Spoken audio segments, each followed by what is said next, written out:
ต่อกับเหตุการณ์ชนลวนที่มันเกิดขึ้นในระหว่างการแข่งขันบาลเตะระหว่างทีมแขวงจำปาสักและทีมกระทรวงป้องกันประเทศซึ่งวันในล่าสุดนี้ครูฝึกของ2ทีมแล้วก็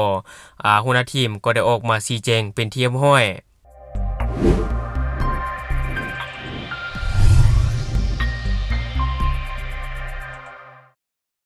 สบายดีท่านผู้ชมยินดีต้อนรับเข้าสู่รายการ Talk the New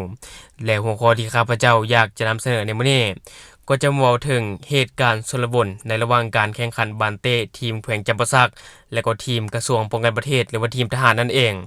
ซึ่งวันในช่วงที่ผ่านมาก็มีหลายๆคนเนาะได้มีการถ่ายคลิปโพสต์ลงในสื่อโซเชียลแล้วก็มีหลายๆคนเข้าไปวิพากษ์วิจารณ์กับการกระทำใน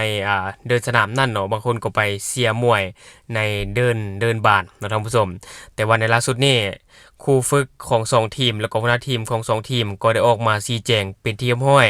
สำหรับก่อนอื่นเฮาไปเบิ่งคำชี้แจงของหัวหน้าทีมแล้วก็ครูฝึกก่อนเจ้าสบายดีข้าพเจ้าครูฝึกบาลเตะแข่งจำปาสักพร้อมด้วยครูฝึกของป้องกันประเทศได้มาชี้แจงพร้อมด้วยคณะนำหัวหน้าทีมนักกีฬาเพื่อให้มวลชนเข้าใจในเหตุการณ์ที่เกิดขึ้นในเมื่อวานนี้เนาะต่อกับเหตุการณ์ที่เกิดขึ้นเมื่อวานนี้ก็มันก็เป็นปัญหาเล็กๆน้อยๆของเกมกีฬาเนาะหลังจากจบ90นาทีกรรมการเนี่ยทดเวลาบาดเจ็บ7นาทีจนฮอดนาทีที่7นักกีฬาเนี่ยมีการปะทะกันล้มกรรมการเป่าหวีดเปิดเวลาลุกขึ้นมาเฮ็ดให้คู่ต่อสู้หรือว่าโมกีฬาร่วมกันเข้าใจผิดเกิดว่าสิตีกันแล้วก็แล่นมาใส่กันแล้วก็มีการห้ามส่วนหลายก็เป็นการห้ามเนาะระหว่างทั้ง2ฝ่ายทั้งนักกีฬากองทัพนักกีฬาจำปาสักเจ้าห้ามคอยก็ห้ามเจ้าจากจำนวนน้อยเป็นจำนวนใหญ่เหตุมันบานปลายเนาะได้เฮ็ดให้ผู้ที่เบิ่งอยู่ในคลิปเข้าใจผิดว่าตีกันแล้วเอาลงไปข่าวไปแพร่เผยแพร่ต่างๆเฮ็ดให้ประชาชนต่างๆเข้าใจผิดในเหตุการณ์ที่ดังกล่าวนี่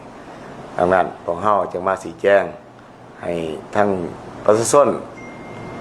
ทั่วประเทศเข้าใจนำกันเนาะเขาก็อยู่ในเหตุการณ์เพราะว่าทางส่งฝ่ายเฮาน่ะทางคณะครูฝึกของแขวงจำปาสักแล้วก็ทางคณะครูฝึกของเบื้องกระทรวงป้องกันประเทศของพวกเฮาก็มันหลังจากที่เกิดเหตุการณ์เนาะทั้ง2ฝ่ายก็มันได้เข้าไปต้องไประงับเหตุเนาะทั้ง2ฝ่ายมันเข้าไปดึงนักกีฬาออกพยายามแยกออกเนาะคืออ้ายเพิ่นเว้าว่าในช่วงที่ชุลมุนจักเป็นหยังต่อเป็นหยังนะที่ภาพมันเกิดแต่ว่าทีมงานของทั้ง2ฝ่ายมันเข้าใจกันเนาะแล้วก็เคยอยู่ร่วมกันเคยใช้ชีวิตร่วมกันแต่มีแต่แยกนักกีฬาทั้ง2ฝ่ายออกแล้วก็มันก็บ่มีเหตุการณ์หยังเนาะบ่มีเหตุการณ์ทำร้ายร่างกายบ่มีเหตุการณ์หยังแล้วก็สุดท้ายทีมงานของทั้ง2ฝ่ายก็ได้มีการขอโทษกันแล้วก็หักแพงกันคือเก่าแล้วก็ต้องขอโทษนำทางเบื้องการผู้ชมพร้อมเนาะเพราะว่าต่อไปก็จะบ่ให้มันเกิดเนาะทั้ง2ฝ่ายของพวกเขาก็จะพยายามไปเก็บเป็นบทเรียนเนาะศึกษาผมนักกีฬาของตื่มเพื่อไม่ให้เกิดเหตุการณ์แบบนี้และที่ผ่านไปก็จะเป็นคำชี้แจงของครูฝึกและก็หัวหน้าทีมซึ่งว่าก็อยากให้ทุกคนเนาะติดตามข่าวสารอย่างมีสติต่อกับเหตุการณ์นี้ก็บ่ได้มีการปะทะกันท่านผู้ชมมันเป็นเพียงเหตุการณ์ชลวนที่ว่านักกีฬาเนาะได้เข้าไปห้ามแยกออกจากกันนะบ่ให้มีการปะทะกันซึ่งว่าต่อกับเหตุการณ์นี้หัวหน้าทีมแล้วก็ครูฝึกเขาเจ้าก็จะได้เก็บเอาเหตุการณ์นี้ไปเป็นบทเรียนเพื่อบ่ให้มันเกิดขึ้นในอนาคตแล้วก็จะมีการตักเตือนนักกีฬาของเขาเจ้าเติมเนาะซึ่งว่าต่อกับเหตุการณ์นี้ก็อยากย้ำเตือนอีกครั้งนึงว่าเสพข่าวอย่างมีสติเนาะเหตุการณ์นี้ก็คือว่าบ่ได้มีการทำให้ร่างกายกันแม้แต่อย่างใดแต่ว่ากองเชียร์นี่ท่านผู้ชมเนาะกองเชียร์บอกเอาเลยว่าซั่นเด้ตามคลิปที่ว่ามีการโพสต์กันลงในสื่อโซเชียลในช่วงที่ผ่านมานะแต่ที่จริงแล้วบ่ได้มีการปะทะกันแม้แต่อย่างใดเนาะก็อยากให้เสพข่าวสารอย่างมีสติและบัดนี้ข้าพเจ้าจะพาท่านผู้ชมไปเบิ่งอีกหนึ่งเหตุการณ์ที่ว่ามันเกิดขึ้นอยู่ในนครหลวงเวียงจันทน์ก็คือว่าเกิดเหตุการณ์ดินยุบขนาดใหญ่อยู่ที่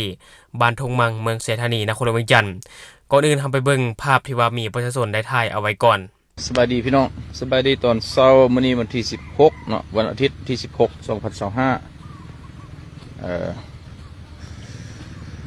วันที่16เดือน10เดือน11เนี่ยเนาะให้หน้าหัวสวนเขานี่เรื่องบ่อเกลือบ่อกะหรี่ของบริษัทจีนนี้เนาะทึกยุบหลายบ่อนสถานที่นี่ออกจาก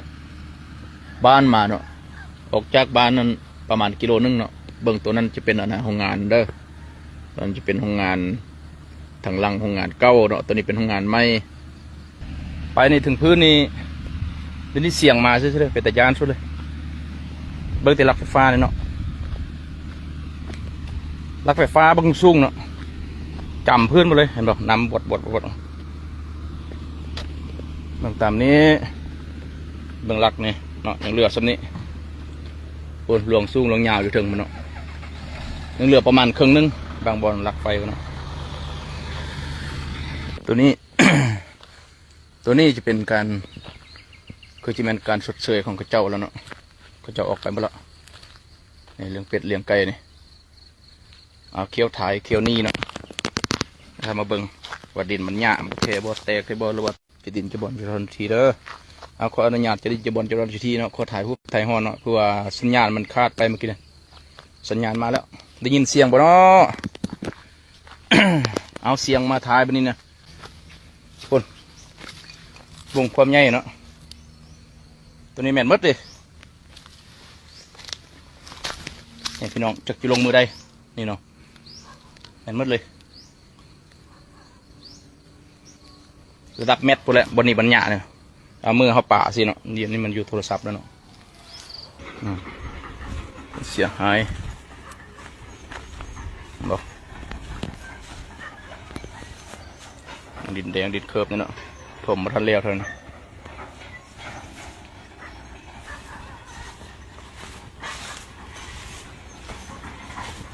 เนี่ย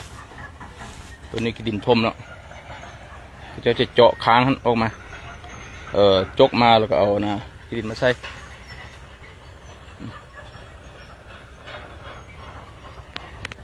นี่ลึกนี่จะประมาณ3 เมตร 30 เมตรเนี่ยประมาณ3 เมตร 30 เมตรประมาณนี้แหละความลึกของมันนี่อันนี้กำลังจะลงไม้แล้วนี่ลงมาแล้วเขียวนี้ และที่ผ่านไปก็จะเป็นภาพเหตุการณ์ที่ว่าเกิดมีการดินยุบทางผู้ชมเราก็ถือว่าสร้างความเสียหายอย่างหลวงหลายให้กับพ่อแม่ประชาชนที่ว่าเฮ็ดให้เฮ็ดนาท่านผู้ชมก็ได้รับความเสียหายหลายพอสมควรอยู่และต่อกับเหตุการณ์นี้เฮาก็ติดตามไปนำกันว่าจะมีภาคส่วนใดมารับผิดชอบต่อกับเหตุการณ์ที่มันเกิดขึ้นเนาะเฮาก็ติดตามไปนำกันถ้าว่ามีหยังคืบหน้าข้าพเจ้าจะเก็บมาฝากท่านผู้ชมเติมสำหรับท่านผู้ชมคนใดที่เบิ่งคลิปของเราแล้วยังบ่ได้กดติดตามช่องยังบ่ได้กดกระดิ่งแจ้งเตือนก็อย่าลืมเนาะไปกดเพื่อเป็นกำลังใจให้ข้าพเจ้าได้ผลิตคลิปดีๆแบบนี้ออกมาเรื่อยๆหรือสำหรับท่านผู้ชมคนใดอยากตำหนิติเตียนก็สามารถฝากไว้ได้ไปใต้คอมเมนต์ของเฮาแล้วจะเข้าไปอ่านและก็ตอบแลกเปลี่ยนประสบการณ์นํกันอย่าลืมสนับสนุนกันด้วยการกดติดตามช่องขอขอบใจ